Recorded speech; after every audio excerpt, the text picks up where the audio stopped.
Social sciences में हम दो तरह की रिसर्च कंडक्ट करने की कोशिश करते हैं। पहली होती है बेसिक रिसर्च और दूसरी है अप्लाइड रिसर्च। बेसिक रिसर्च जो है वो बेसिक से मुराद ये नहीं है कि बिल्कुल ही बेसिक या लोअर लेवल की, इसका मतलब ये नहीं। बेसिक रिसर्च का मतलब ये है कि हम उससे नॉलेज जनरेट करते हैं। नॉलेज जो है वो जितना ज़्यादा जनरेट होता है फिर उन कॉन्सेप्ट को इस्तेमाल करते हुए आगे अप्लाइड रिसर्च में बहुत ज़्यादा यूज़ होता है। ये जितना थ्योरेटिकल नॉलेज है या एम्पिरिकल नॉलेज है, ये बेसिक रिसर्च से आता है। इन अदर वर्ड्स ये एकेडमिक रिसर्च है। जो बेसिक रिसर्च है उसको हम एकेडमिक रिसर्च भी कहते हैं। ये यूनिवर्सिटीज़ के अंदर जो थीसिस हो रहे होते हैं, जो आर्टिकल्स लिखे जा रहे होते हैं, research article publish in international peer review journals या लोकल पीयर रिव्यू जर्नल्स, ये जो नॉलेज है ये वेरीफाइड नॉलेज होता है किसी हद तक। ऑल्दो के दुनिया में तो यही कंसिडर किया जाता है, ऑल्दो के हमारे मुल्क में थोड़ी सी इसमें वीकनेसेस हैं जो कि हमें एक्नॉलेज करना चाहिए और हम उनको ओवरकम करने की कोशिश करते हैं। लेकिन जो दुनिया के अंदर नॉलेज जनरेट होता है वो बेसिकली एकेडमिक्स के अंदर होता है, यानी एकेडमिक नॉलेज है। और वो उससे हम क्या क्या जनरेट कर रहे हैं, उसमें बेसिक कॉन्सेप्ट हम जनरेट कर रहे होते हैं, बेसिक अजम्पशन जनरेट कर रहे होते हैं, वेरिएबल्स आइडेंटिफाई कर रहे होते हैं, रिफाइन कर रहे होते हैं, उनके अंदर काजेशन के जो रिलेशनशिप्स हैं उसको सामने रखते हुए। मिसाल के तौर पे जो जितनी भी सुदरलैंड की जो क्लासिकल एग्जांपल है जिसने वाइट कॉलर क्राइम पे किया, तो बेसिकली उसकी एकेडमिक रिसर्च थी। और ये एकेडमिक रिसर्च जो है वो पीयर रिव्यू जर्नल्स की फॉर्म में आ रही होती है, रिसर्च आर्टिकल्स की फॉर्म में, पीयर रिव्यू बुक्स की फॉर्म में आ रही होती है, पॉलिसी ब्रीफ की फॉर्म में आ रही होती है। तो ये बेसिकली बेसिक रिसर्च है या एकेडमिक रिसर्च है। दूसरी अप्लाइड रिसर्च है। अप्लाइड रिसर्च वो रिसर्च होती है जो हम किसी भी प्रॉब्लम को सॉल्व करने के लिए करते हैं। मिसाल के तौर पे किसी एक सिटी में crime rate, certain types of crime बढ़ना शुरू हो जाते हैं। मसलन ड्रग्स जो हैं उसकी सप्लाई ज़्यादा हो जाती है, लोग ड्रग्स एडिक्शन का शिकार, ख़ास तौर पे नौजवान होना शुरू हो जाते हैं।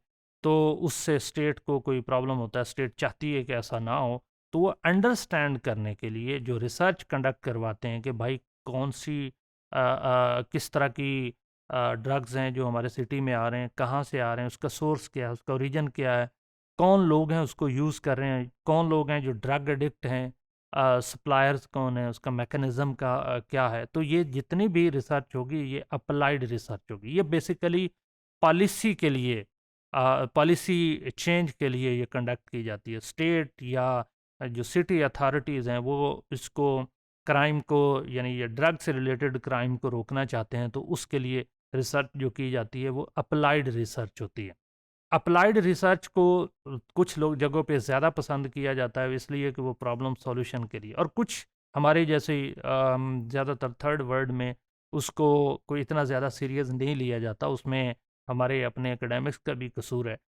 लेकिन साथ में अथॉरिटीज़ भी शायद इतनी सेंसिटाइज नहीं होती उसकी अथॉरिटी के बारे में कि ये जो रिसर्च आ रही है ये रियली ऑथेंटिक रिसर्च है या कि एक जार्गन्स ही हम यूज़ कर रहे हैं, या ये ज़्यादा एक्सेसिव फॉर्म में सिर्फ एक जंक मटेरियल है जो प्रोड्यूस किया जा रहा है। तो ज़्यादातर हमारी जो जो लोकल कल्चर है उसमें तो दोनों तरह का काम हो रहा है, बेसिक रिसर्च में भी और अप्लाइड रिसर्च में भी। हमें जंक रिसर्च भी मिल रही है जो कि अनफॉर्चुनेटली लार्ज स्केल पे है, लेकिन साथ में हमें रियल रिसर्च भी कहीं ना कहीं मिल रही है, पैचेस में है लेकिन रियल रिसर्च भी है। अच्छा, जितनी रिसर्च ओरिएंटेड चीज़ें होंगी उसकी एप्लीकेबिलिटी भी ज़्यादा बढ़ जाती है, उसकी एप्लीकेशन ज़्यादा हो जाती है, उसकी वैलिडिटी एंड रिलायबिलिटी ज़्यादा होती है। और फिर फर्दर जो अप्लाइड रिसर्च है उसको तीन हिस्सों में किया जाता है। पहला सोशल इम्पैक्ट असेसमेंट, जिसमें कोई भी एक काम करने से पहले किसी एक इशू के बारे में असेस किया जाता है, क्रिमिनोलॉजिकल इशू के बारे में। और दूसरी होती है एक्शन रिसर्च, कि कोई आपने एक्शन लेना है। मिसल रोड एक्सीडेंट ज़्यादा बढ़ रहे हैं, जैसे कि पाकिस्तान में इस वक्त कोई 27,582 रोड एक्सीडेंट्स हर साल हो रहे हैं और पूरी दुनिया में 1.35 मिलियन हो रहे हैं। तो इसको रोकने के लिए जो कोई अगर रिसर्च कंडक्ट की जाएगी तो उसको एक्शन रिसर्च कहते हैं। और इवाल्युएशन रिसर्च इसकी अगली स्टेज है कि आपने एक दफ़ा एक्शन रिसर्च की, फिर सर्टेन स्ट्रेटजीज यूज़ किए कि रोड एक्सीडेंट्स कम हो जाएं, और क्या वो strategies tools and techniques workable थे, क्या हमने जो पॉलिसी डिवाइस की क्या वो वर्केबल थी, उसको असेस करने के लिए फिर इवाल्यूएशन रिसर्च है। और उसके भी दो तीन फर्दर तरीके हैं कि हम पीरियोडिकल इवाल्यूएशन करते हैं, हम एनुअल इवाल्यूएशन करते हैं, हम सर्टेन पीरियड ऑफ टाइम के बाद करते हैं, या जो हमने प्रोजेक्ट एक्शन रिसर्च की फॉर्म में किया उसकी ओवरऑल परफॉर्मेंस को मैयर करने के लिए जो कुछ किया जाता है उसको इवाल्यूएशन रिसर्च किया जाता है। तो आज हमने अंडरस्टैंड किया कि बेसिक रिसर्च क्या है या एकेडमिक रिसर्च क्या है, और फिर दूसरी अप्लाइड रिसर्च क्या है। तो दोनों के दरमियान में एक रिलेशनशिप है, वो ये है कि जो बेसिक रिसर्च है वो हमें बेसिक कुकीज़ प्रोवाइड करती है या बेसिक अंडरस्टैंडिंग या फाउंडेशन प्रोवाइड करती है अप्लाइड रिसर्च कंडक्ट करने में। और अप्लाइड रिसर्च इंटरडिपेंडेंट है बेसिक रिसर्च के ऊपर। अगर बेसिक रिसर्च नहीं होगी, थ्योरेटिकल फाउंडेशंस नहीं होंगी, थ्योरेटिकल अंडरस्टैंडिंग नहीं होगी, तो हम अप्लाइड रिसर्च भी कंप्लीटली उस तरह से इफेक्टिव रिसर्च कंडक्ट नहीं कर सकेंगे।